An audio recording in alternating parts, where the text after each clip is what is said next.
Video call on చేస్తున్నారు అన్నయ్య. ఎవరు? దివాకర్ అన్న. ఏం లేదు, ఆఫ్ చేయండి, నువ్వు కట్ చేయొచ్చు కదన్నా.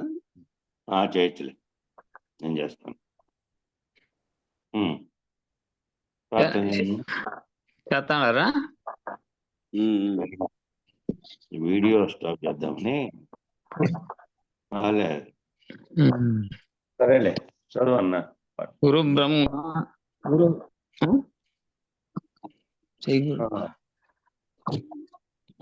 సరే. గురు బ్రహ్మ గురు విష్ణు గురుదేవో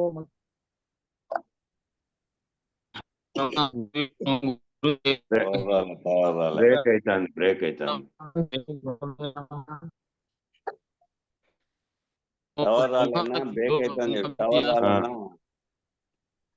టవర్ రాలేదన్నా.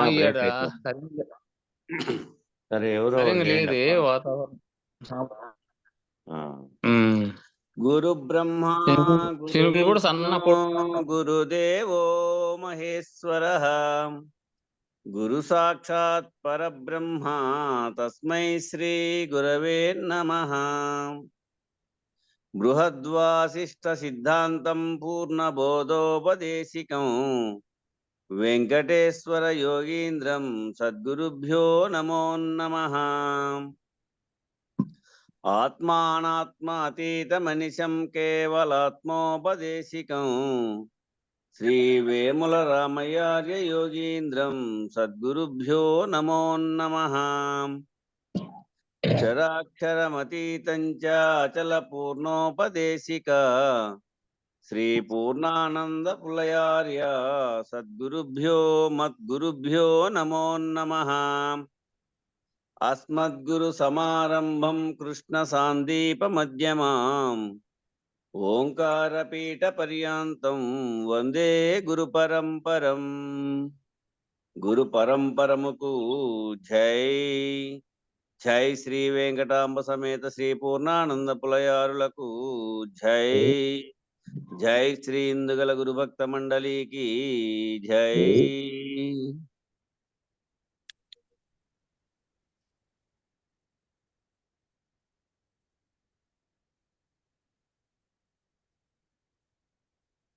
పోస్ట్ పెట్టాను, నిన్ను చూస్తాడు, నేను మొదలు పెడతాను. జై. ఆనందమయ కోశం అంటే అజ్ఞానం. అద్దమందు ఉన్నదే ప్రతిబింబము ఉన్నట్లు ఆనందమయ కోశము అనే అజ్ఞానం ఉంటేనే విజ్ఞానమయ కోశం వచ్చింది. అజ్ఞానం ఉంటేనే విజ్ఞానమయ కోశం వచ్చింది. ఆ ఆనందమయ కోశం అనేది అజ్ఞానం. దానిపైన అహంభావన ఉంటేనే వ్యాపారం. నేననే అహంభావన ఉంటేనే దాని మీద మళ్ళా ఈ వ్యాపారాలన్నీ. వ్యాపారం అంటే పని. ఈ అహం అనేది అజ్ఞానంగా ఉన్న జీవుడు. ఈ అహం అనేది ఏంటంటే అజ్ఞానంగా ఉన్నటువంటి జీవుడు. ఆ జీవుడే యజమాని. అతనికి ప్రియం, మోదం, ప్రమోదం అనే అజ్ఞాన వృత్తులు ఉన్నాయి. వృత్తులు ఏమంటే ప్రియం, ఇష్టము, మోదము, ప్రమోదం, ఇంకా ఎక్కువ మోహం, ఇవన్నీ ఉండేటువంటి అజ్ఞాన వృత్తులే. అజ్ఞాన వృత్తులు ఉన్నాయి. అందువలన ఆనందమయ కోశమే విజ్ఞానమయ కోశానికి మూలం. ఈ విజ్ఞానమయ కోశానికి మూలం ఏమిటంటే ఆనందమయ కోశమే. దేనివల్ల అతను ఆనందం పొందుతున్నాడో దాన్ని తెలుసుకుంటున్నటువంటిదే ఇది విజ్ఞానమయ కోశానికి మూలం. కనుక వ్యాపారం ఆనందమయ కోశమైతే, కోశం అన్నదైతే అది నాది అని విజ్ఞానమయ కోశము ఆనందమయ కోశమును కప్పెను. అది నాది, ఇది నాది, నేను పొందుతున్నటువంటి ఆనందం, నేను పొందుతున్నటువంటి సుఖం నాకు అన్వయించుకుంటోంది కాబట్టి అది విజ్ఞానమయ కోశాన్ని కప్పిస్తుంది. ఇప్పుడు వ్యాపారం ఆనందమయ కోశందే. ఇప్పుడంతా ఆనందమయ కోశందే అది వ్యాపారం అంతా. అజ్ఞానంలోనున్న అహంభావము, అజ్ఞానంలో ఉన్నటువంటి నేననేటువంటి అహంభావము అజ్ఞానం వదిలినప్పుడు కూడా ఉంటుంది. ఆ లోపల అజ్ఞానం వదిలినప్పుడు కూడా అజ్ఞానం వదిలేశాడు. వదిలినా కూడా ఈ నేననేది కూడా ఏదో ఒక మూలన నేననేది ఉంటే బయటికి ప్రదర్శించకుండా అహంకారం బయటికి ప్రదర్శించకపోయినప్పటికీ లోపల భావనలో నేను అనేది ఏ మూలలో ఉండింది అనుకో, అది కప్పింటుంది. జీవుడు అనే వాడిని అజ్ఞానం అనేది కప్పింది. కనుక అజ్ఞాన ఆవరణ తొలగితే, అజ్ఞాన ఆవరణ అనేది మొత్తంగా తొలగితే జీవుడు నిర్వ్యాపారంగా ఉంటాడు. ఇక ఏది లేదు. నిర్వ్యాపారంగా ఉండాలి అంటే ముందు ఈ కదలికలన్నీ మనసులో కలిగేటివన్నీ ఆగిపోవాలి. కదలికలు వస్తున్నంతసేపు వచ్చినా కూడా దాంతో స్పందించకుండా ఉండే అశరీరుడుగా ఉండేవానికేమో కదలడు, మెదలడు, స్పందించడు. దాంతో తాదాత్మ్యం చెందడు. లేదంటే చెందారు అనుకో, మళ్ళీ ఎక్కడో మూలన దాక్కొని ఉండే నేను కూడా మళ్ళీ వస్తుంది. ఈ నేననే జీవుడు పైక్రమంలో అన్నమయ కోశం నుండి ఆనందమయ కోశం వరకు, పైనుంచి కింద దాకా అన్నమయ కోశం కాటి నుంచి ఆనందమయ కోశం దాకా ఉన్నాడు. సాక్షి విలక్షణమై ఉన్నాడు. సాక్షిగా జీవుడనే ఆ జీవుడే నేననేటువంటి స్థితిలో ఉన్నాడు. అయితే అన్నమయ కోశం కాటి నుంచి ఆనందమయ కోశం దాకా ఉన్నాడు. సాక్షిగా విలక్షణంగా ఉన్నాడు. కావున ఈ పంచకోశ ధర్మాలు జీవునికి లేవు. ఆత్మగా భావించబడేదే జీవుడు అనుకోండి. ఈ శరీరం అనేదేమో దేహంగా బయటికి కనపడుతోంది. దాంట్లో ఉన్నటువంటి జీవుడుగా ఉన్నటువంటి వాడు సాక్షిగా ఉన్నాడు. ఈ పంచకోశ ధర్మాలన్నీ కూడాను దేనికి ఉన్నాయి?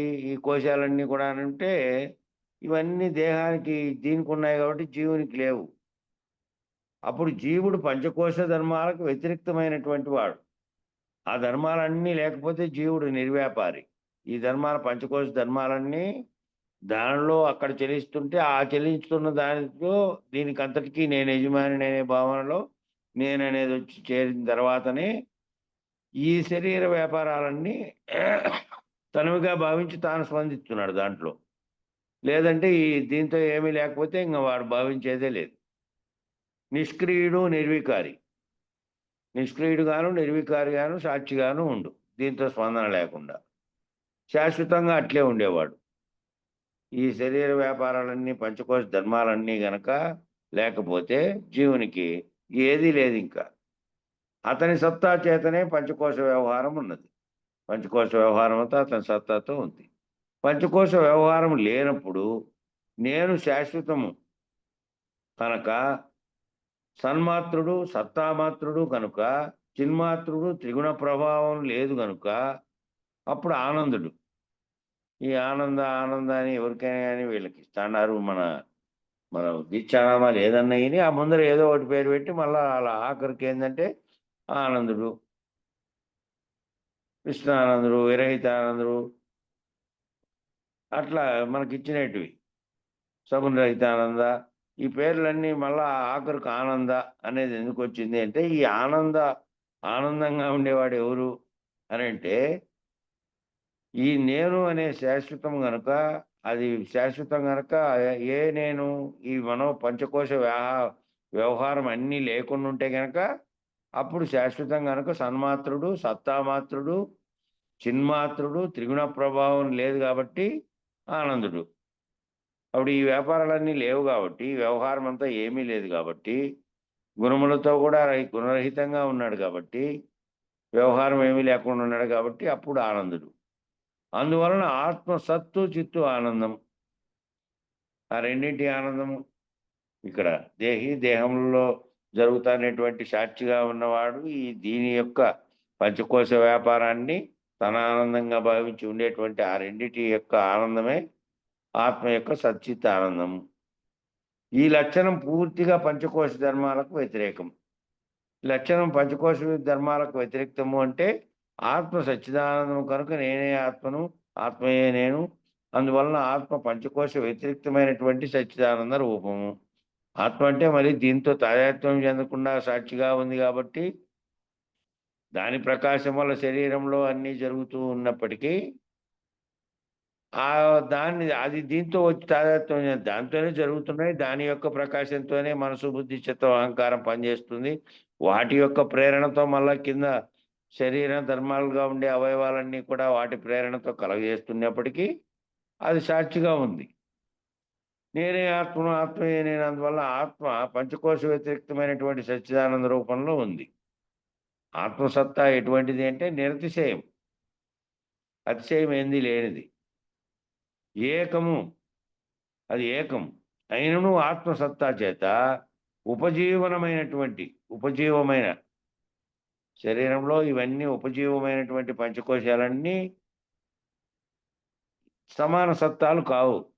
ఇవన్నీ కూడా దానికి సమాన సత్తాలు కావు. కనుక ఇవి ఒకదానికంటే మరొకటి సూక్ష్మమై వ్యాపకమై ఉన్నాయి. ఈ పంచకోశ ధర్మాలన్నీ కూడా ఒకదానికంటే ఒకటి సూక్ష్మమై వ్యాపకమై ఉన్నాయి అంతటా. అన్నమయ శరీరం వరకే పరిమితంగా వ్యాపకంగా ఉన్నది. అన్నమయ శరీరం అనేది శరీరం వరకే ఉంది. శరీరం వరకే దాని పరిధి స్థూలంగా ఉన్నది.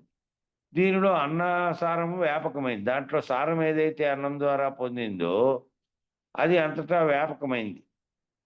ప్రాణమేమో అన్నమయ శరీరం అంతా సూక్ష్మంగా వ్యాపించి ఆ అన్నమయాన్ని కాపాడుతున్నది. ఈ ప్రాణమేమో దానివల్ల సూక్ష్మంగా అంతటా వ్యాపించి అన్నమయ కోశంలో ఉత్పత్తి అయినటువంటి పదార్థం వల్లనే ప్రాణం నిలబడుతోంది. ప్రాణం దానివల్ల మళ్ళీ వ్యాపకం చెందుతోంది. అన్నమయాన్ని కాపాడుతోంది. మనోమయ కోశమేమో అంతకంటే సూక్ష్మమై ఈ రెండింటికి మళ్ళా భౌతికపరమైన చర్యలు లేవు మనోమయ కోశానికి. ఇదేమో వాడు తిని ఆహారంగా మార్చుకుంటే ఆయా ఆహారాన్ని ఆసరాగా చేసుకొని గాలిపోయి మళ్ళీ అది ప్రాణవాయువుగా ఉండి ఆ ప్రాణాన్ని ఇది చేస్తుంటే మనోమయ కోశం అంతకంటే సూక్ష్మమై విషయాల వరకు వ్యాపకం అవుతున్నది. ఏవైతే ఈ తెలుసుకుంటుందో సర్వము జరుగుతున్న విషయాలను తాను గుర్తిస్తోందో ఆ విషయాల వరకు వ్యాపకం అవుతున్నది. సున్నితమైనటువంటి బుద్ధి విజ్ఞానవంతమై విషయాలను అధిగమించి ఈ మనసు కంటే ఇంకా కొంచెం మెట్టెక్కి బుద్ధి విజ్ఞానవంతమై ఏ విషయాలతో అయితే మనసు తాదాత్మ్యం చెంది వ్యాపకం అవుతుందో వాటిని అధిగమించి ఆ విషయాలన్నింటినీ అధిగమించి నిర్ణయం చేసేటువంటి ఊహపోహలతో ఈ ఊహించేదంతా ఈ బుద్ధి ఊహించగలుగుతుంది. ఏదైనా ఓ పని చేయి, ఈ పని ఇటుకి పో అంటే వద్దు, నీకు ఆడేదైనా జరగచ్చు, ప్రమాదం జరిగి నువ్వు ఆడ పడవచ్చు అని ఏది చెబుతోంది? లోపలుండే విశ్లేషించే తత్వం ఉండే బుద్ధే చెబుతోంది. దాన్ని ఊహిస్తోంది ముందే. ప్రమాదాన్నైనా లేకపోతే రాబోయే వాటిని కూడా ఊహించగల సామర్థ్యం ఉంది. కాబట్టి అది విషయాల వరకు వ్యాపకమవుతుంటే సున్నితమైనటువంటి బుద్ధి ఏమో విజ్ఞానవంతంగా ఉండి విషయాలను అధిగమించి ఊహపోహలతో విశ్వమంతా వ్యాపించగల సామర్థ్యం ఆ బుద్ధికి ఉంది. విశ్వమంతా వ్యాపించి అక్కడ జరుగుతున్న విషయాన్ని ఇక్కడి నుంచి అంచనా వేయగలిగినటువంటిది ఉంది. ఆనందమయ కోశంలోనున్న నేనే అనే జీవుడు, ఆనందమయ కోశంలో ఉన్నటువంటి నేనే అనే జీవుడు అజ్ఞాన మత్తులో ఉన్నను. అజ్ఞానం అనే మత్తులో ఉన్నా కూడా ఆనందమయ కోశంలో నేనే అనే భావనతో ఉంటే అదే అజ్ఞానం అనే మత్తు. నేననేది నేనే అనే జీవుడు అజ్ఞాన మత్తులో ఉన్నను అత్యంత వ్యాపకుడు, అత్యంత వ్యాపకంగా ఉన్నాడు. అంతటా వ్యాపించి ఈ నేనే అనేటువంటి భావనతో ఆ భావనతో వ్యాపించి ఉన్నాడు. మత్తు వదిలితే సర్వవ్యాపకుడు. సర్వవ్యాపకంగా ఉన్నది నేనే. ఆ సర్వవ్యాపకంగా ఉన్నటువంటి సమిష్టి పరమాత్మ భావంతో నేనే, అది నేనే. ఆ దాంట్లో నుంచి ఏకం అనేకం భౌతిగా నేను ఏర్పడింది నా చైతన్యమే అనుకోకుండా తాను మళ్ళా శరీర భావనతో జీవుడనే భావనతో ఉంటేనేమో అజ్ఞానం అనే మత్తు అదే నేనే అనేటువంటిది. ఆ అత్యంత వ్యాపకుడిగా ఉండేవాడు ఈ నేనే అనే మత్తు కనుక వదిలితే, నేననే మత్తు, అప్పుడు సర్వవ్యాపకుడు. సర్వవ్యాపకంగా ఉన్నదంతా ఒక్కటే. ఆ ఒక్కట్లోనే నేను కూడా ఉంది. ఆ ఒక్కటే నేనే అనేది సర్వవ్యాపకుడు అవుతాడు. అందువలన ఆత్మ అనేది సూక్ష్మాతి సూక్ష్మం. ఆత్మ అనేది అన్నిటికంటే సూక్ష్మాతి సూక్ష్మం అది. కాబట్టి దేని ప్రకాశంతో అది పనిచేస్తున్నప్పటికీ అది పక్కన ఉండి అది కనుక దీనితో తాదాత్మ్యం చెందకుండా ఉండి అది నిరంతరము అది వ్యతిరిక్త భావనలో శరీరం అనే దాంతో లేకుండా ఉంటే అప్పుడు అది ఆత్మ సూక్ష్మాతి సూక్ష్మం. అందుకనే వ్యతిరిక్త అన్నమయ ఈ కోశాలకు ఇక్కడ ఏం చేశాడు కింద పంచకోశ వ్యతిరిక్తం. ఇది వ్యతిరిక్తంగా ఉండేటువంటి దాని గురించి విచారణ చేస్తూ ఈ కోశాలన్నీ చెప్పి దానికి వ్యతిరేక్తంగా ఎట్లుంది అనేది వివరించారు. అయితే ఆనందమయ కోశము ఆత్మను ఎలా కప్పినో తెలియాలి. ఈ ఆనందమయ కోశం అనేది ఆత్మను కప్పింది కదా, ఎట్లా కప్పిందో తెలియాలి. సూర్యుని సత్తా వలన నీరు ఆవిరై, సూర్యుని యొక్క సత్తా చేతనే ఆవిరైతుంది నీరు, లేకుంటే లేదనుకో ఆవిరే కాదు. ఎండాకాలం వేగంగా చెరువుల్లోటి, కాలువల్లోటి, బావుల్లోటి ఆవిరైపోతాయి. అదే చలికాలము ఎట్లుండి అట్లే ఉంటాయి యావైనా. ఎందుకంటే వేడి లేదు కాబట్టి, తీవ్ర ఉష్ణోగ్రత లేదు కాబట్టి చాలా తక్కువ ఆవిరైతాయి. ఆ ఉష్ణోగ్రతతోనే ఆవిరైనవన్నీ పైకి పోయిన తర్వాత ఇన్ని మీటర్లు అనేది ఉంది. కింద వాతావరణం అంతా కేవలము 5,000 మీటర్ల కంటే కిందికి. ఆ పైన మళ్ళీ 5 నుంచి 10 దాకా వేరే పొర ఉంటుంది. ఈ పొర దగ్గరికి పోయిన తర్వాత అక్కడ గాలి గీలి ఆవిరి లేకుండా ఉండడం వల్ల అతిశీతలం ఏర్పడి అక్కడ గడ్డగట్టిపోతుంది ఆ మేఘం. అదే మళ్ళీ కింది భాగం లేకొచ్చి గాలిలో ఉన్న ఆక్సిజన్ అనే పదార్థంతో కలిస్తే కరగడం మొదలవుతుంది. అట్లా నీరు ఏదైతే ఆవిరై మేఘమై సూర్యుడినే కప్పినట్టుగా దేనివల్ల అయింది? సూర్యుని వల్లనే అయింది. మేఘం ఎట్లా తయారైందంటే సూర్యుని వల్లనే అయింది. కానీ సూర్యుడినే కనపడనీయకుండా కప్పేసింది. అడ్డం ఉన్నందువల్ల దాని నీడ పడుతుంది కదా, మేఘం నీడ. ఒక మేఘం అడ్డం పడితే ఒకటేసారి ఒక ఊరంతా కూడా పడుతుంది. ఒక్కోసారి పెద్ద మేఘం అయితే పడుతుంది. ఈ మేఘమే ఎట్లా తయారైందంటే దీంతోనే తయారైంది. దీని యొక్క వేడి లేకపోతే తయారయ్యేదే కాదు. అయినప్పటికీ కప్పేసింది. సూర్యుడినే కప్పినట్టుగా బంగారం సత్తా చేత తయారైన ఆభరణాలు బంగారాన్ని కప్పినట్టుగా. బంగారం ముద్దగా ఉంటేనేమో ఏందంటే బంగారము అండ్రి. అవి వస్తువు అయిన తర్వాత ఏమిటేదంటే ఆ దండ, నక్లీసు, ఉంగరము అండ్రి దాని పేర్లు.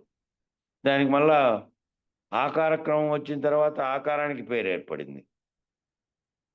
అయినప్పటికీ బంగారం ఏమో ఉంది. దాంట్లో బంగారం చేతి ఉన్నప్పటికీ దానికి మళ్ళా కొత్త పేరు వచ్చినట్టుగా ఆత్మసత్తా చే ఉపజీవింపబడుతున్నటువంటి ఆనందమయ కోశము ఆత్మసత్తా చేతనే ఆ ఉపజీవింపబడుతోంది. అది ఈ ఆనందాన్ని తెలియాలన్నా, ఆనందం ఇది కావాలన్నా, అంతఃకరణతో సహా మిగతా అవయవాలన్నీ పనిచేయాలన్నా కూడా వాటికి ప్రేరణ అంతా కూడా వాటికి ఏ ప్రకాశం చేత పోతుందంటే ఆ ఆత్మ ప్రకాశం చేతనే చేసినప్పటికీ అది పనిచేసినప్పటికీ ఆత్మను కప్పవచ్చును.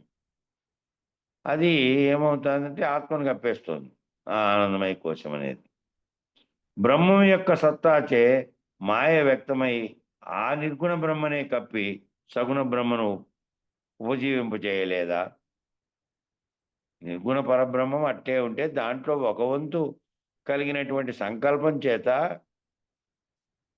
ఆ సంకల్పము ప్రపంచంగా ఉత్పత్తి కావాలనే భావనలో దాన్ని ఏం చేసింది? దాని గుణాలతో కూడేటట్టు మాయ కల్పించి సగుణంగా మార్చి దాన్ని ఆ సగుణంగా మార్చిన తర్వాత ఈ పంచతన్మాత్రలతోనూ ఇతరత్ర మళ్ళా మనకు అక్కడనే ఓంకారం కట్టి నుంచి మిగతా చదువుకున్నామే, అందులో వచ్చింది ప్రపంచోత్పత్తి అంతా. అట్లా ఆ నిర్గుణ బ్రహ్మనేమో కప్పేసి అది తెలియబడకుండా ఈ సగుణ బ్రహ్మ దీని ద్వారా సృష్టి అయినటువంటి సర్వమును గుర్తించే విధంగా ఈ బ్రహ్మ సృష్టికి కారణమని, దీనివల్ల ఇవన్నీ ఏర్పడినాయని, ఈ దీంట్లో మనమున్న ఇదంతా కల్పించిందంతా కూడా మాయే విచారణ చేసుకుంటూ మళ్ళీ వెనక్కిపోతే మాయ తొలగిపోతే సగుణ బ్రహ్మ లేడు. సగుణ బ్రహ్మకి ఈ ఉన్నట్లుగా తోపింపజేసింది ఏది అంటే ఈ మాయే.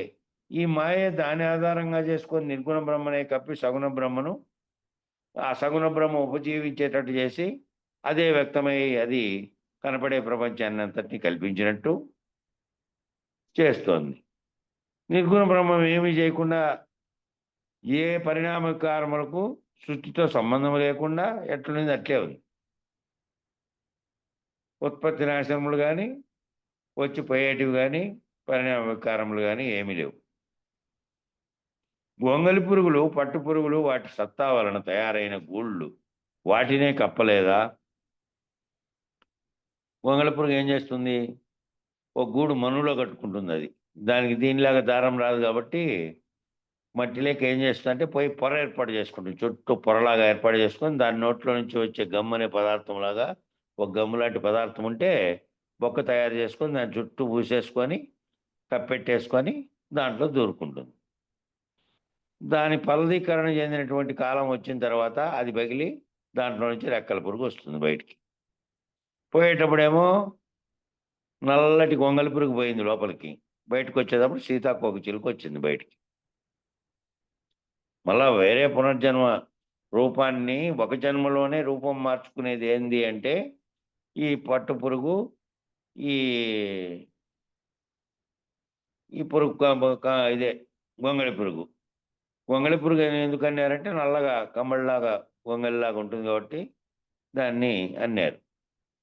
ఆ గొంగళి పురుగులు ఏం చేస్తాయి? ముందుకు వెనక్కి పాక్కుంటూ పోయి దాంట్లో గూడు కట్టుకుంటాయి. ఇది కూడా ఏం చేస్తుంది? పట్టు పురుగు కూడా దాని పక్క దోశ వచ్చిన తర్వాత, పక్క దోశ అంటే 21 రోజులు, 3 ఏళ్ళు 21, 3 వారాలు అయిపోతానే దానికి ఇక పక్క దశ వచ్చి 4వ వారంలో ఏం చేస్తుందంటే గూడు కట్టుకుంటుంది. చంద్రకి లెక్కేస్తారు, ఆ గూడు అల్లుకుంటుంది. అల్లుకున్న గూడులో లోపల ముడుచుకుపోతుంది. ముడుచుకుపోయిండే రూపమేమో కుంచుకుపోయినటువంటి ఆ పాకే గొంగళి పురుగు రెక్కల పురుగు అయి బయటకు వస్తుంది బొక్క పెట్టుకొని. అట్లే ఉంటే అది బొక్క పెట్టకముందే వారం రోజుల లోపలే వీళ్ళు పోయి అమ్మేస్తే వాళ్ళు పోయి ఉడుకు నీళ్ళకేసి దాంట్లో నుంచి దారం తీస్తారు. అట్లా పట్టుపురుగు కూడా తయారై వాటి సత్తా వల్ల గూళ్ళు వాటినే కప్పలేదు, అవే కట్టుకున్నాయి, అవే అల్లుకొని అవే కప్పుకున్నాయి.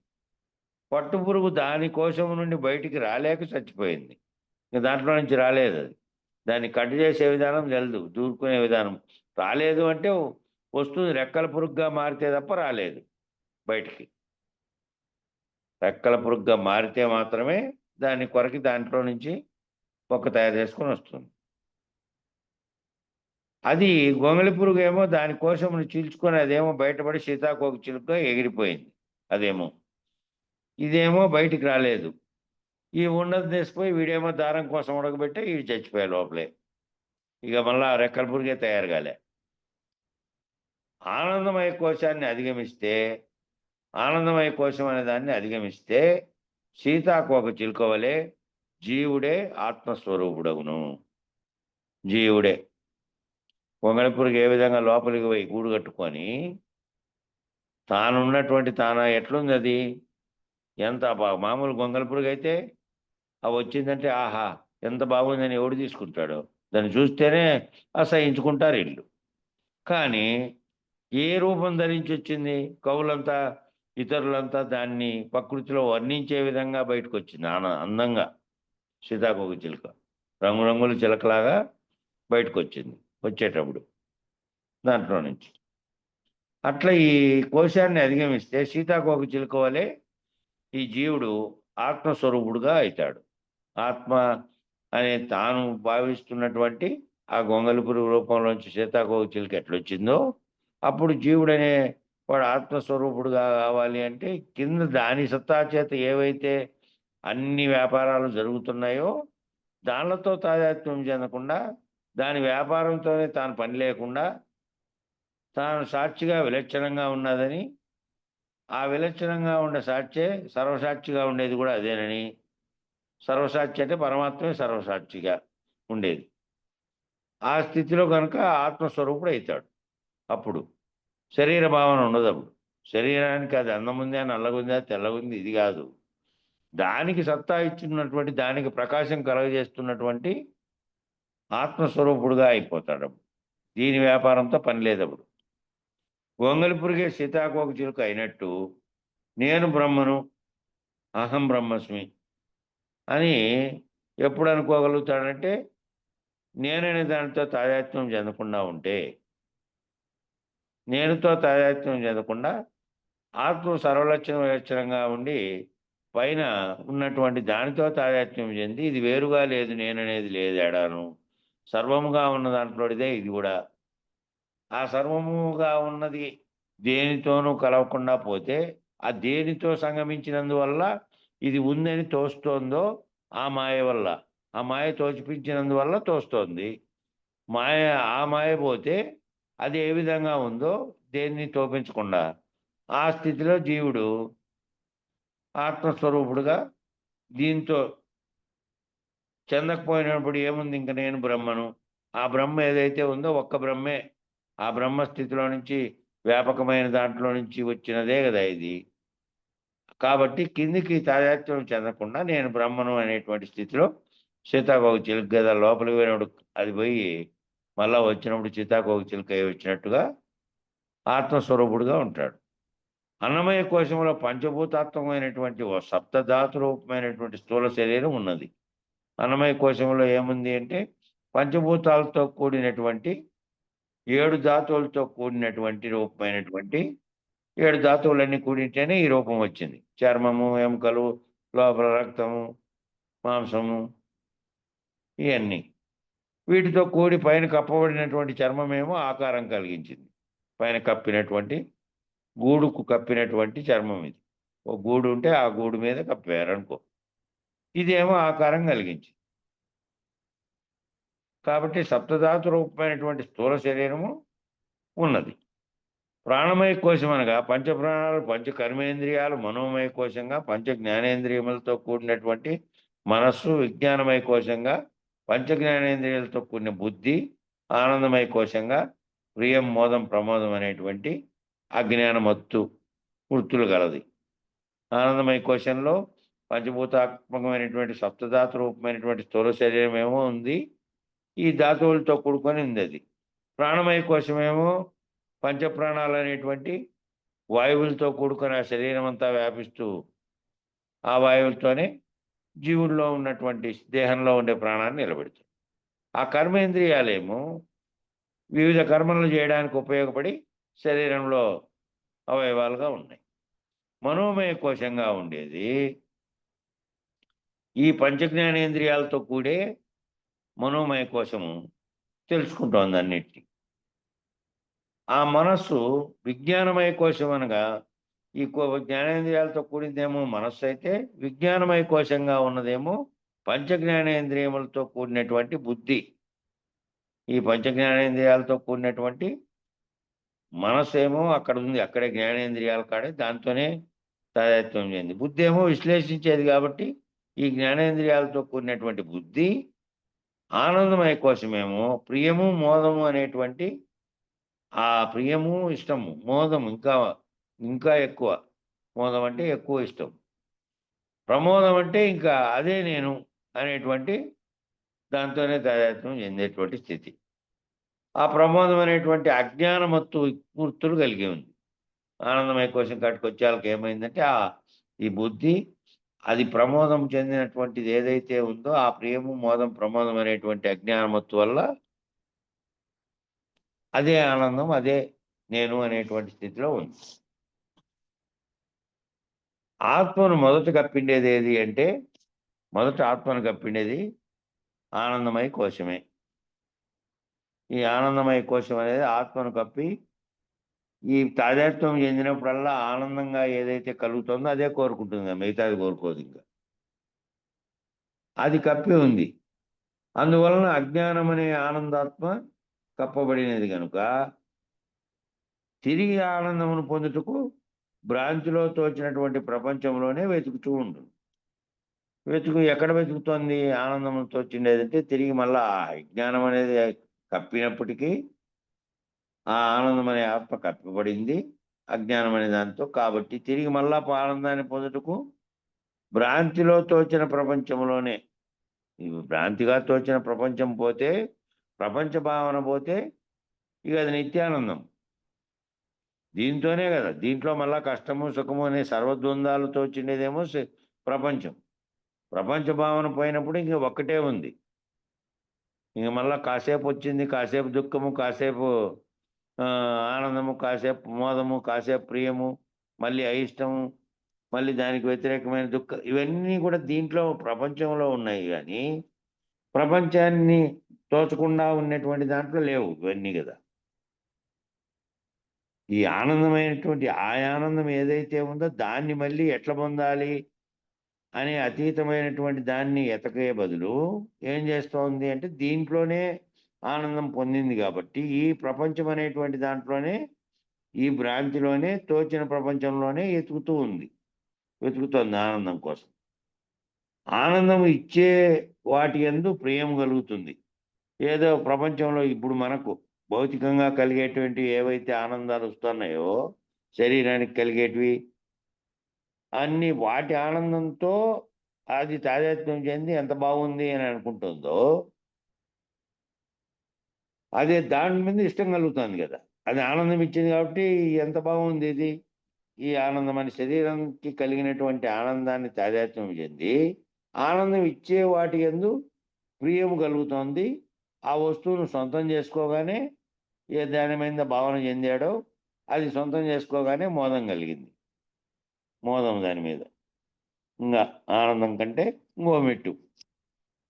ఇక ఆ వస్తు సంపర్కంతో సుఖం కలగగానే ఆ వస్తు సంపర్కం అంతా తన దగ్గర ఉండి దానితో ఆహా ఎంత బాగుంది అని సంపర్కం చెంది దాంతోనే కనుకుంటే సుఖం కలగగానే ఏమైంది ఇంకా అదే ప్రమాదం అయింది. ఇక తీవ్ర రూపం ఆనందం అనేది భావన తీవ్ర రూపం దాల్తేనే ప్రమాదం. ఇష్టం అనేది సొంతం చేసుకునేటువంటి ప్రియము, మోదము, ప్రమోదం. ప్రియం మొదటి మెట్టు ప్రియం ఏర్పడేది దాని మీద ఇష్టం ఏర్పడేదాన్ని ప్రియము, మోదం కలగడం అంటే దాని మీదే తాదాత్మ్యం చెందడం.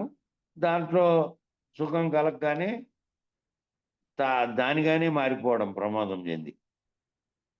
శరీరత్రయంలో పంచకోశాలు ఎలా ఉన్నాయి?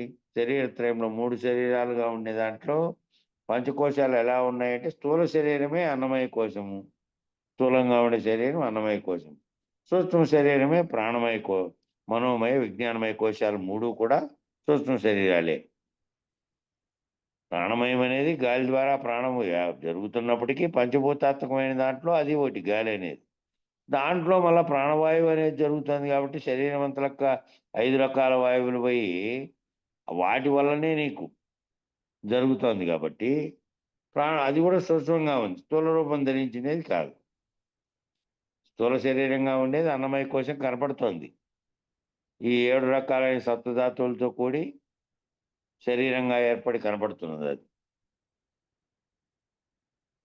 సూక్ష్మ శరీరమైనటువంటి ప్రాణమయ, మనోమయ, విజ్ఞానమయ అనేటువంటి 3 కోశాలు. మనసు అనేది అది, విజ్ఞానమయం అనేది బుద్ధి. ఈ 3 కోశాలు కూడా సూక్ష్మ శరీరాలే. ప్రాణమయ, మనోమయ, విజ్ఞానమయం అనేటివి. కారణ శరీరమేమో ఆనందమయం. ఏదైతే ఇప్పుడు ఇందాక వివరించినటువంటి ఆనందమయ కోశం అనేది ఉందో అది కారణ శరీరంగా ఉంది. శరీరత్రయానికి పంచకోశాలకు ఇది సమన్వయం. ఆనందమయ శరీరంగా ఉన్నటువంటిది దేనివల్ల ఆనందం తనకు కలుగుతుందో ఆ స్థితిలో ఉన్నటువంటి ఆనందాన్ని అనుభవించి మళ్ళా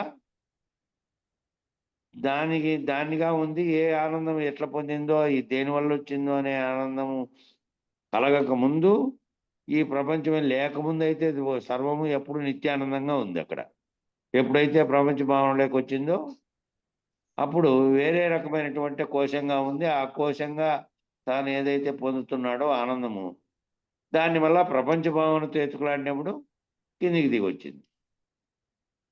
ఇట్లా శరీరత్రయానికి పంచకోశాలకు ఈ విధంగా సమన్వయం చేశారు. ఆనందమయ కోశము అనేదేమో ఆఖరుగా ఉంది. ఈ మొదట్లో ఉన్నటువంటి స్థూల శరీరంగా ఏమో ఈ అన్నమయ కోశం ఉంది శరీరము. దీంట్లో చేరి దీనన్నిటికీ కారణంగా దీంతో పని చేపించేటువంటి స్థితిలో ఉన్నటువంటి ఆ సూక్ష్మ శరీరంగా ఉన్నదేమో 3గా ప్రాణమయ కోశంగాను, ప్రాణమయ, మనోమయ, విజ్ఞానమయ కోశంగా ఉంది. ఇక ఆఖరిలో ఆ కారణ శరీరం ఆనందమయ కోశంగా ఉంది. ఇది శరీరత్రయానికి పంచకోశాలకు ఇది సమన్వయము. ఆనందమయ కోశం దానికదే ప్రయత్నం చేయలేదు. ఆనందమయ కోశం అనేదేమో దానికదే ప్రయత్నము అదంతకదే చేయదు. అందువలన విజ్ఞానమయ కోశంలో బుద్ధి అనే కర్తను ఉపయోగిస్తుంది. విజ్ఞానమయ కోశంలో బుద్ధి అనేటువంటిది ఉంది కదా, విశ్లేషించేది. కర్త ఉన్నాడు ఇక్కడ. కర్త ఏర్పడాలి అంటే బుద్ధి నిర్ణయించాలి. మనస్సేమో చంచలాత్మకమైనటువంటి వేటి వైపైనా పరిగెత్తినప్పుడు దాన్ని విశ్లేషిస్తున్నది, దాన్ని పొందాలనుకున్నది కానీ వద్దనుకున్నది కానీ ఏదంటే బుద్ధి యొక్క నిర్ణయాత్మక శక్తి. కాబట్టి కర్తను నిర్ణయించి ఇక్కడ కర్త నేనేనని కర్తగా మారిపోతుంది. నేను చేయాలి అనుకుంటే కర్త, నేననేది లేదు, నేను చేసేది లేదు. ఆ చేసేటువంటిదంతా ఎక్కడో జరుగుతున్నటువంటి దాన్ని నువ్వు సాక్షిగా ఉంటేనేమో కర్తగా మిందేసుకోకుండా సాక్షిగా ఉంటేనేమో ఆ కర్త. కాబట్టి బుద్ధి అనే కర్తను ఉపయోగించుకుంటాను. ఉపయోగించి ఆ పైన ఆ విజ్ఞానమయ కోశములో ఉన్నటువంటి బుద్ధితో ఆనందమయ కోశం దానికదే ప్రయత్నం చేయలేదు. ఆనందం అనేది ఏంది అంటే ఒక స్థితి, అది చెందేటువంటి భావన. అది ఆనందం అనేది కేవలం భావనాత్మకమైనది కాబట్టి అది తాను ప్రయత్నం తనకు చేయకుండా అది ఏం చేస్తుంది, విజ్ఞానమయ కోశం అనే బుద్ధి అనే కర్తను ఉపయోగిస్తుంది. కానీ బుద్ధి ఏమిటంటే బుద్ధి కుంటివాడు, ఇది కుంటివాడు, ఇది పోలేదు. కాబట్టి మళ్ళా గుడ్డివానిగా ఉన్న వాని భుజాల మీదకి ఎక్కింది. కుంటివాడు నిన్నొచ్చింది, ఇది గుర్తు చేసుకోండి. కుంటివాడు పోలేక గుడ్డివాని మీదకి ఎక్కాడు. గుడ్డివానికి ఏమో దారి కనపడదు కాబట్టి కుంటివాడు చెప్తున్నాడు ఇట్లా పోయి ఇట్లా పోని, ఇట్లా పోయి ఇటు రాళ్ళు లేవు, ఇది అవంటి పోతా ఉండు, ఏదైనా అడ్డం వస్తే నేను చెప్తా అన్నట్టు. అట్లా ఏం చేస్తోంది బుద్ధి కుంటిది. అందువల్ల గుడ్డిగా ఉన్నటువంటి మనోమయ కోశాన్ని ఉపయోగించుకుంటూ, మనోమయ కోశంగా ఉండేదేమో అది గుడ్డిగా ఉంది, దాని మీదేమో ఈ బుద్ధి అనేటువంటి కుంటిది ఎక్కి ఉపయోగించుకుంటూ ఆనందమయ కోశాన్ని సంతోషపెట్టే ప్రయత్నం చేస్తోంది. తన లక్ష్యం తీరాలంటే కుంటివాడేమో పలానా చోటికి పోవాలా, దానికి వానికి టార్గెట్ లక్ష్యం అది. వాటికి పోవాలంటే వీడు పోలేడు. అందుకని ఆ బుద్ధి అనేటువంటి కుంటిది ఏం చేసింది, గుడ్డి అనేటువంటి మనోమయ కోశాన్నే ఎక్కి ఆ గుడ్డిగా ఉండి దాంతో అది దారి చూపుతుంటే ఇది పోయేది, ఇది దారి చూపుతుంది. కుంటివానికి పోలేడు కానీ కన్నులు ఉన్నాయి, వాడేమో పైన కూర్చోబెట్టుకునేవానికి కాళ్ళు ఉన్నాయి, కన్నులు లేవు, కాబట్టి వాడు తీసుకెళ్ళగలడు. అట్లా ఏం చేసింది, ఉపయోగించుకుంటూ ఆనందమయ కోశాన్ని సంతోషపెట్టే ప్రయత్నం, అంటే తన లక్ష్యాన్ని చేర్చుకునే ప్రయత్నం చేస్తోంది. తనకి ఏది కావాలో దానికి పోయి వాటికి చేరేటట్టు.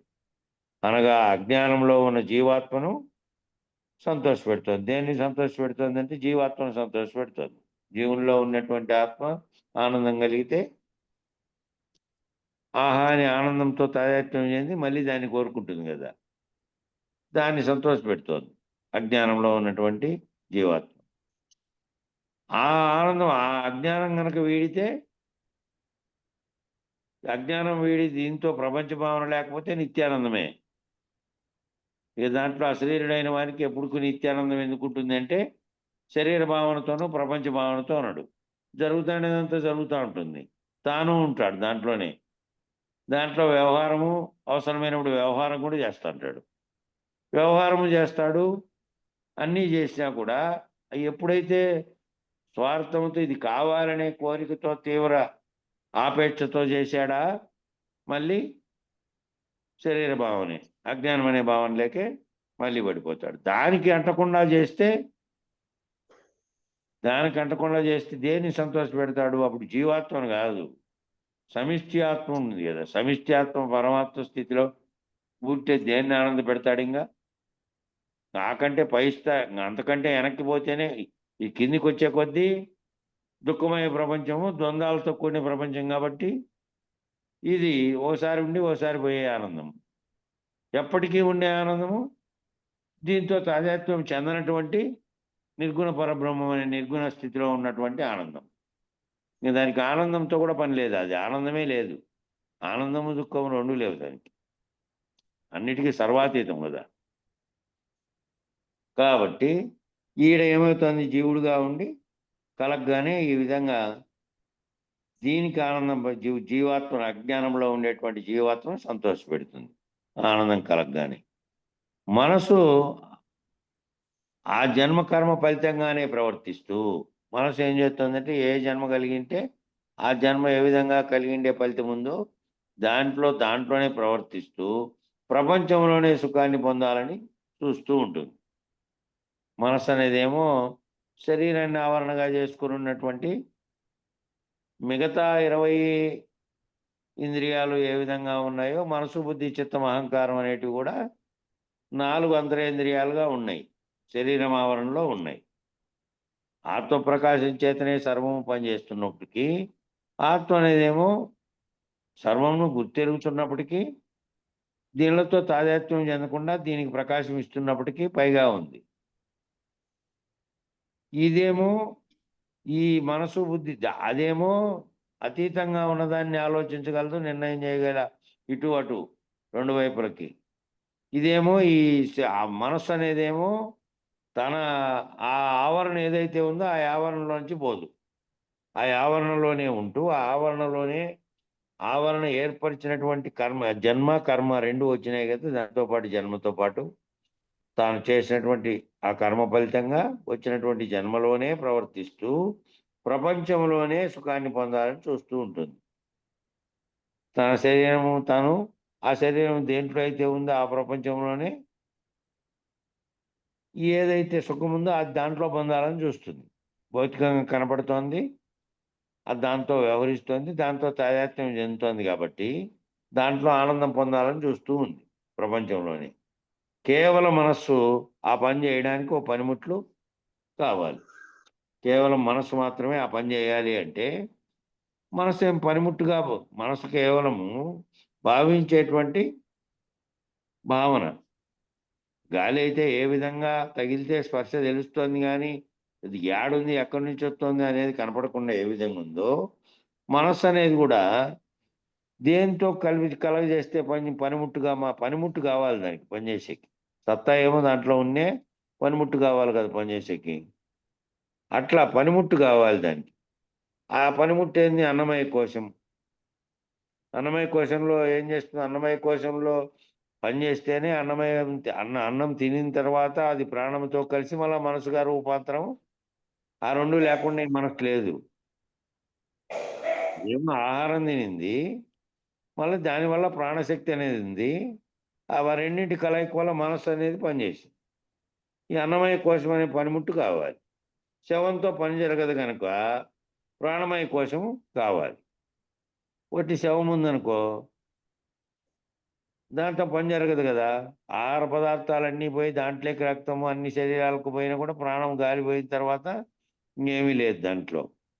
మామూలుగా ఉంది, దాంట్లో మాంసము కండలు సర్వం ఉంది, కానీ ఏమి లేదు అంటే ప్రాణం లేదు. ప్రాణం లేదు కాబట్టి ప్రాణమయ కోశం ఉండాలి. ప్రాణమయ కోశం ఉంటే ఆ ప్రాణమయ కోశములో ఈ మనసు ఇంద్రియాలతో పని చేయించగలిగినటువంటి సత్తా అప్పుడు కలుగుతుంది. ఆ ఇంద్రియాలనే పనిముట్టుని చేసుకుంటుంది ఈ మనస్సు అనేది. తనకు తానుగా వ్యవహరించలేదు కాబట్టి ఈ విధంగా అజ్ఞాని అయినటువంటి జీవుడు, ఈ విధంగా అజ్ఞానంతో ఉన్నటువంటి జీవుడు తన పంచకోశములు తానే తయారు చేసుకుంటున్నాడు. తన పంచకోశాలు ఎక్కడో తయారు కాదు, ఇక్కడే తయారు చేసుకొని తానే తయారు చేసుకుంటున్నాడు. తానే ఆనందమయుడనేటువంటి సంగతి తెలిసినటువంటి జీవుడు తాననేటువంటి ఏదైతే నేనని వచ్చిందో దానికి మూలమైనటువంటి సమిష్టిగా ఉన్నటువంటి దాంట్లో ఏదైతే ఉందో అది ఆనందమయంగా ఉన్నటువంటి స్థితిలో నుంచి మళ్ళీ జీవుడనే ప్రపంచ భావనలోకి వచ్చినటువంటి వాడు తానేననేది, తానే అటువంటి ఆనందమయడని తెలిసిన జీవుడు ఈ పంచకోశాలని ఉపయోగించడు. తాను బ్రహ్మజ్ఞాని బ్రహ్మనిష్ఠుడుగా ఉండేవాడు కిందకి తాదాత్మ్యం చెందకపోతే, ప్రపంచ భావన తాదాత్మ్యం చెందకపోతే తానే ఆనందమయ స్వరూపుడుగా ఉంటాడు. ఇంకా మళ్ళా కింద పంచకోశాలను ఉపయోగించాడంటే పంచకోశాలు జీవుడే ఉపయోగిస్తాడు, జీవభావనలోనే ఉంటాడు, దీంట్లోనే ఆనందం పొందే ప్రయత్నం కూడా చేస్తాడు. ఎలాగూ వచ్చాయి కాబట్టి ఆయుష్కాలం తీరేదాకా ఉండిపోతాయి. శరీర అవయవాలు అన్నీ దీంతో పాటు వచ్చినాయి కాబట్టి పంచకోశాలతో కూడే వచ్చింది, శరీరం వచ్చింది, శరీరంలో తాను తాదాత్మ్యం చెంది శరీరంలో ఉండి నడిపిస్తుంటే ఎట్లా వచ్చినాయి? ఈ అవయవాలన్నీ వచ్చినాయి, ఆయుష్కాలం తీరేదాకా ఉంటాయి. అవి మధ్యలో పోవు కదా. మధ్యలో ఏం పని చేయలేదు, నువ్వు కాళ్ళన్నీ పడిపోయినాయి, మంచంలో పని, మిగతాటివన్నీ పని చేస్తున్నాయి, తింటానని మాట్లాడుతున్నాడు, చూస్తున్నాడు. కాళ్ళు నువ్వేమి పని చేయలేవు, పో అక్కడ అని అంటే పోతాయా? అవి కాళ్ళు అసలు పని చేయలేదు, మంచంలోకి వేసారు. ఇంకా పని చేయనివన్నీ నాకెందుకు అనుకోవడానికి లేదు. పని చేయకుండా అయినా కూడా దీంతో కూడే ఉన్నాయి అవి. ఎట్లాగో వచ్చినాయి. అన్ని భాగాలు ఏవేవన్నీ ఉంటాయో అవి పనిచేసినంత కాలం వాటిని ఉపయోగించుకున్నాడు. పని చేయకుండా ఉన్నంత కాలం అవి అట్లా పడి ఉన్నాయి. ఒకటొకటి ఉపసంహరింపబడినప్పుడు లాస్ట్కు పోయింది మొత్తం. కాబట్టి ఆయుష్కాలం తీరేదాకా అవి ఉంటాయి, ఉండిపోతాయి అవి అట్లే. ఆ జీవుడే ఆత్మస్వరూపుడుగా నిత్యము ఉండిపోతాడు. జీవుడు అనేవాడేమో ఆత్మస్వరూపుడుగా ఉండిపోతాడు. ఒకవేళ సంచిత ప్రారంభ కర్మలను బట్టి తాను లేని స్థితి తాను గనక పొంది ఉంటే, మళ్ళీ జన్మకు కారణమైన దాన్ని తొలగించుకుంటే, జీవన్ముక్తులు అయి ఉంటే అశరీర గురుమూర్తి ద్వారా మళ్ళీ కారణం శరీరం లేకపోయి మళ్ళా దానికి కారణమైన దానికి పోయే కారణం లేదు. ఇంకా అవి లేకుండా ఉన్నటువంటి స్థితిలో ఉంటాడు కాబట్టి అట్లా లేడు. అట్లా లేకుండా జీవుడే ఆత్మస్వరూపంగా నిత్యము ఉండిపోతాడు. పంచకోశాల అవసరం తీరిపోయింది కనుక ఆత్ముడుగా ఉండేవాడు పంచకోశాలను సృష్టించుకోలేడు. పంచకోశాలన్నీ సృష్టించుకునేవాడు జీవుడుగా ఉన్నవాడే సృష్టించుకున్నాడు అన్నీ. అది లేని స్థితిలో, కాని స్థితిలో, ఓ సంకల్ప వికల్పం లేనటువంటి స్థితిలో ఉన్నప్పుడు ఏమైంది? కేవలం బ్రహ్మంగా ఉన్నాడు. దాంట్లోకి మాయ వచ్చి చేరుకోవడం వలనే కిందివన్నీ మళ్ళా కిందివి తోపేంపు చేసింది. అవి కూడా లేని స్థితిలో ఉంటే ఇంకేమీ లేదు. ఆత్మసత్తా ఆనందమయ కోశం ద్వారా ఎవరప్ప రమణమ్మ వీటి చేసుకోమ్మా. రమణమ్మ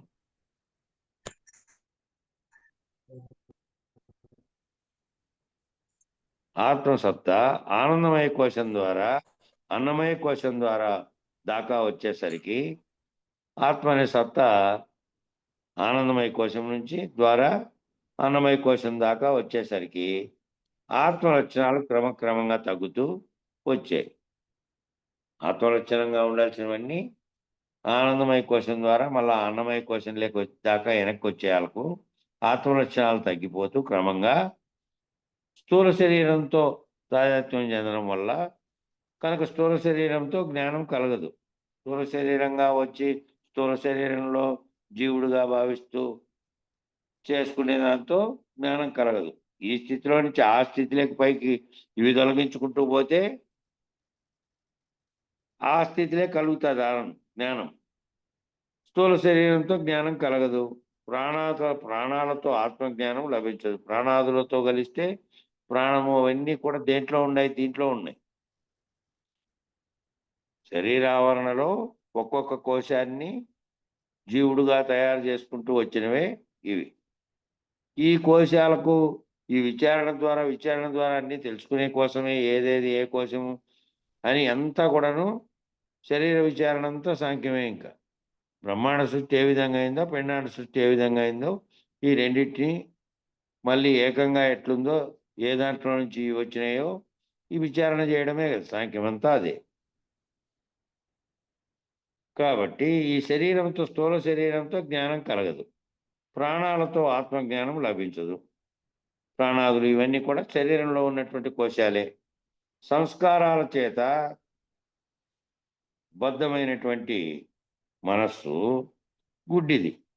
ఏవైతే దానికి సంస్కారాలు ఏర్పడినాయో దాటితోనే, కొన్నేమో జన్మల ద్వారా వచ్చినటువంటి సంస్కారాలు, కొన్ని తాను జన్మించినటువంటి తన తల్లిదండ్రులతో సహా తనకు వాసన రూపంలో మిగిలిపోయి వచ్చినటువంటివి కొన్ని. కాబట్టి ఈ సంస్కారాలతోనే దాంట్లోనే బద్ధమైపోయినటువంటి మనస్సు గుడ్డిది. గుడ్డిది ఎట్లా పడితే అట్లా, ఎక్కడ పోతే ఎక్కడ తాదాత్మ్యం చెందితే అక్కడ పోతుంది మనస్సు.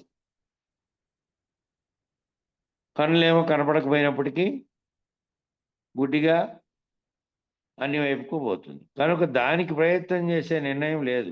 ప్రయత్నం చేసేటువంటి నిర్ణయం ఏమో దానికి లేదు. బుద్ధి నిర్ణయాత్మకం కనుక బుద్ధికి వివేక వైరాగ్య విచారణ అన్నీ కూడా బుద్ధికి ఉన్నాయి. ఇది చేయాలన్నా వద్దా, ఇది చేస్తే బాగుంటుందా, ఇదంతా ఏమిటి, ఇదంతా అనేక జన్మల నుంచి అనుభవిస్తూ వస్తున్నదే. అంతా చేసి కూడా ఏమైంది? ఎంత శరీరంతో ఏర్పడినటువంటి ధనము, డబ్బు, సర్వము ఇవన్నీ కూడా ఏమైతాయని విశ్లేషించుకొని దానిల పట్ల వైరాగ్య భావం చెందాల్సింది కూడా బుద్ధే. మనసేమో కనపడిన ప్రతి ఒక్క దాంతో తాదాత్మ్యం చెంది కావాలనే కోరుకుంటుంది. అది వస్తువైనా సరే, ఆనందాన్ని ఇచ్చే ఏదైనా సరే దాని వైపు. బుద్ధి అట్లా కాదు కదా! దానిలాగా గుడ్డిగా పోదు కాబట్టి, నిర్ణయాత్మకం గనుక వివేకంతో ఆలోచన చేస్తుంది. వైరాగ్యంతో ఇదంతా ఎప్పుడూ కలిగేదే. ఎంత ఆనందం కలిగినా, ఎంత ఏమిటి కలిగినా చివరికి ఏమవుతుంది? శరీరం అనే ఆవరణలో చేరుకొని ఇదంతా చేస్తోంది. ఆవరణ వీడి గనక ఉంటే, ఈ కారణమైనటువంటి దీంతో ఉండదు. దీని పట్ల వైరాగ్యము అనే భావన కలిగితే, ఇది వీడిపోయి విచారణతో, ఊహపోహలతో, విచారణతోనూ, శ్రవణ మననాదులతోనూ తనను ఆత్మస్వరూపంగా నిర్ణయించుకోగల సత్తా ఉంది ఆ బుద్ధికి. బుద్ధి గనక వైరాగ్య భావనతోనే వచ్చావు. గురువు దగ్గరికొచ్చావు వైరాగ్య భావనతో. ఏమని? ఇక నిత్యము మిగతాటివన్నీ రోజు కలిగేటివి ఏమిట్లే మన మూలం తెలుసుకొని, లేకపోతే ప్రపంచ మూలం తెలుసుకొని, లేకపోతే భగవంతుని గురించి చెప్తాడేమో అని అన్నీ వచ్చావు. నీ అన్ని భ్రాంతులను తొలగించడానికి మొదలుపెట్టి గురువు ఒక్కొక్కటి లేకుండా అన్ని విచారణ చేసుకుంటూ వచ్చావు. ఈ ఈ సత్తా అంతా దేనికుంది? ఈ సత్తా అంతా కూడా బుద్ధికుంది. ఈ బుద్ధి అనే దానికే తను తాను చేసుకొని విచారణ ద్వారా, వైరాగ్యం ద్వారా, వివేకం ద్వారా. వివేకం మొదటిది. వివేకం కలిగితేనే వైరాగ్య భావన ఏర్పడుతుంది. దీనిల పట్ల వివేకం ఏర్పడితే నువ్వు ఉండే ప్రపంచము, నీ చుట్టూ ఉన్న దానిల పట్ల మనసు కదా గుడ్డిగా పీకినట్టు కాకుండా, బుద్ధి కనుక వివేకంతో ఆలోచిస్తే, వివేకం తర్వాత వైరాగ్యం ఏర్పడుతుంది. అవి ఏమి లేదు దాని పట్ల అన్ని. వైరాగ్యంతో, విచారణతో, మళ్ళీ విచారణతో ఏమిటి? నిన్ను గురించి, నువ్వు దేంతో తాదాత్మ్యం చెందుతున్నావో ఆ ప్రపంచం గురించి, అన్నిటి గురించి. విచారణతో, ఊహపోహలతో, ఊహించగల శక్తి కూడా ఈ బుద్ధికి ఉంది కాబట్టి ఊహపోహలతో, శ్రవణ మననాదులతో. శ్రవణం అంటే వినడము, మననం చేసుకోవడం అంటే ఆ వినిన దాన్నే మళ్ళా మననం చేసుకోవడం. మన ఆశ్రమంలో తూర్పు గోడకు రాసినారు. శ్రవణ మననాదులతో ఈ తత్వం తెలియబడగలదు అని. ఈ తత్వం తెలుసుకోవాలంటే నువ్వు మళ్ళీ వినాలి, మళ్ళా మననం కూడా చేసుకుంటూ ఉంటే ఈ తత్వం తెలియబడగలదు అనేది రాశారు. అట్లా శ్రవణ మననాదులతో తనను ఆత్మస్వరూపంగా నిర్ణయించుకోగల సత్తా ఆ బుద్ధికి ఉంది. నేను శరీరం అనేటువంటి దాంతో తాదాత్మ్యం చెందుతూ దీనికి లభించే సుఖాలతో, లేదా ఇది దేంట్లో అయితే విలక్షణంగా నేనని భావిస్తోందో ఆ ప్రపంచంలో కాదు, దానికంతటికీ కారణమైనటువంటి దాన్ని తెలుసుకొని, అది కూడా ఒకప్పుడు లేనిదే ఏ విధంగా వచ్చిందో అదంతా విచారణ ద్వారా, గురువు ద్వారా తాను ఆత్మస్వరూపంగా నిర్ణయించుకుంటే, ముందు ఆ ఆత్మ కూడా మొదటి లేని దాంట్లో కల్పించబడి సృష్టించింది కదా. పంచభూతాత్మకమైన వాటినన్నింటినీ కూడా అదే సృష్టించింది. పరమాత్మ అనే మాయ వల్ల ఆత్మే వీటన్నిటిని సృష్టించింది అనేది మొదటి పద్యాల్లోనే వచ్చింది మన భద్రాద్రి శతకంలో. అట్లా ఆత్మస్వరూపంగా నిర్ణయించుకోగల సత్తా ఆ బుద్ధికి ఉంది. ఆనందమయ కోశం యొక్క ఆనంద ప్రాప్తిని, ఆనందమయ కోశంలో పొందేటువంటి ఆనందం అనే ప్రాప్తిని ప్రాపంచిక విషయాలతో కాకుండా, ఆనందమయ కోశంలో నాకు ఆనందం కలిగింది అనేటువంటి భావన ఏదైతే ఉందో ఆ భావనతో ఏం చేస్తున్నామంటే, ఆనందం కలగడానికి కలిగిండేటువంటి భావన దీనివల్ల వచ్చింది అని. ప్రపంచంలోని కొన్ని విషయాలతో ఆ విషయాలను తాను పొంది ఆ సుఖాన్ని గుర్తెరిగి మళ్ళా నాకు ఆనందంగా ఉంది అని దేన్నైతే భావిస్తున్నాడో ఆ భావన, ఆ ఆనందం ప్రాప్తించిందే భావన ప్రాపంచిక విషయాలతో కాకుండా స్వరూప స్థితిలో సహజంగా ఉండే ఆనందాన్ని, తన యొక్క స్వరూప స్థితి ఆత్మగా ఉంది అనుకోండి, ఆత్మగా ఉండి ఎప్పుడు ఆత్మగా ఉంది? వ్యష్టిగా రూపొందించి ఆత్మగా ఉంది. వ్యష్టిగా ఉండే ఆత్మ కాకుండా ఆత్మ యొక్క అసలు స్వరూపంగా ఉండే పరమాత్మ భావనతో, సమిష్టి భావనతో ఉంటే దాంట్లో నుంచి మళ్ళీ వ్యష్టి ఏర్పడలే. వ్యష్టి ఏర్పడి ఆత్మగా మార్పు చెందకుండా సమైక్యంగా సమస్తము ఒక్కటిగా ఉన్నటువంటి స్వరూపం, ఆత్మ యొక్క ముందు స్వరూపం, సమస్తము ఒక్కటిగా ఉన్నటువంటి స్వరూప స్థితి లేకపోతే అప్పుడు సహజంగా ఉండే ఆనందాన్ని ఆనందిస్తుంది. అప్పుడు వేరు భేదాలు లేవు ఇంకా. లింగ భేదాలు, జీవుడనే భేదాలు, ప్రపంచం అనే దాంతో తాదాత్మ్యం చెందకుండా దానికి కారణమైన వచ్చినటువంటి దాంతో స్వరూప స్థితిలో ఉంటే సహజంగా ఉండే ఆనందం అక్కడుంది. ఈ ఆనందమేమో కలిగి పోతుంటుంది. ఈ ఆనందమేమో ఓసారి ఉండి ఓసారి పోతుంది. సహజంగా ఉండే ఆనందాన్ని అనేది అది అందిస్తుంది. ఆ స్థితిలోకి పోవాలంటే ఆనంద ప్రాప్తిని జగత్తులో దొరికే దానితో పొందే ఆనందంతో తాదాత్మ్యం చెందకూడదు. దానికి అతీతంగా ఉండే ఆనందము ఎప్పుడు అట్లే ఉంది. ఎప్పుడైతే మేల్కొన్నావో ప్రపంచం అనే భావన వచ్చింది. వచ్చిన వెంటనే ఇవన్నీ చుట్టుకున్నాయి. దీంట్లో అన్నీ ఉన్నాయి. గాఢ నిద్రావస్థలో ఏం ఆనందం పొందావు, ఎందుకు ఆనందం అంతా ఉంది అని అంటే మన కృష్ణ ప్రభువులు ఒకటి కందార్థం చెప్పాడు. అదే పద్ధతిలో రమణ మహర్షి కూడా ఓ సూక్తి చెప్పాడు. గాఢ నిద్రావస్థలో ఆనందాన్ని పొందుతున్నావు. ఆ ఆనందాన్ని గుర్తించకుండా లేస్తానే వచ్చినటువంటి ప్రపంచంతో తాదాత్మ్యం చెంది, డబ్బులతో తాదాత్మ్యం చెంది, ఇతర సకల సౌకర్యాలతో తాదాత్మ్యం చెందుతున్నావు. అసలైన ఆనందం అక్కడుంది అని రమణ మహర్షి చెప్పినట్టు ఈ మన కృష్ణ ప్రభువులు కూడా నిద్రతో పోల్చుకోండి. నిద్రతో పోల్చుకున్నప్పుడు ఏ భావన లేనటువంటిది ఏ విధంగా ఉందో దాన్ని చేసుకోండి. దాంట్లో ఉన్నటువంటి అది ఏమైందంటే మళ్ళా ప్రపంచం ఎప్పుడైతే తోస్తుందో తోచినప్పుడల్లా దాంట్లో ఉండే ఆనందం అది ఇవన్నీ తోస్తాయి. కాబట్టి దానికి అతీతంగా ఉన్నటువంటి ఎప్పటికీ ఉన్నటువంటి సహజంగా ఉన్నటువంటి ఆనందాన్ని పొందేటువంటి ఆత్మస్వరూప స్థితిలో దాని యొక్క ముందు స్థితిలో సర్వము వ్యాప్తమైనటువంటి ఒకే ఒక్క స్థితిలో దాంతో తాదాత్మ్యం చెందితే తాదాత్మ్యం కిందికి రాకుండా తాదాత్మ్యం చెందకుండా స్వరూప స్థితిని ఎరిగి ఉంటే అది ఆనందాన్ని ఇస్తుంది. సహజంగా ఉండే ఆనందాన్ని ఇస్తుంది. ఇదంతా సహజంగా ఉండే ఆనందంగా ఈ ఆనందం పొందుతున్నదంతా ఏంది అంటే కృత్రిమంగా పొందాడు అప్పటికప్పుడు. ఆ ఆనందం ఏడుంది, అది శాశ్వతం కాదు కదా. మళ్ళా దుఃఖం వచ్చినప్పుడు కాబట్టి సహజ స్థితిలో ఉండే ఆనందాన్ని అందిస్తుంది. అది స్వరూప స్థితిలో ఉంటే, ప్రాపంచిక విషయాలతో లేకుండా ఉంటే, వివేకంతో వైరాగ్యాన్ని పొంది దాంతో విచారణ చేసి దాన్ని మననం చేసి శ్రవణం చేసి మళ్ళా దాన్ని గురువాక్యంతోనే ఉంటే కిందికి దిగి రాకుండా అట్లా ఉంటుంది శాశ్వతమైనటువంటి ఆనందం. ఇక సమయం సరిపోయింది. మంగళం చెప్పండి.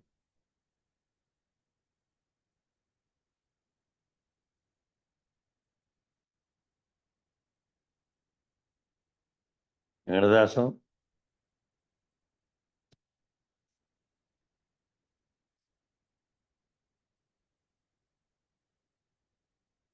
వెంకటదాసం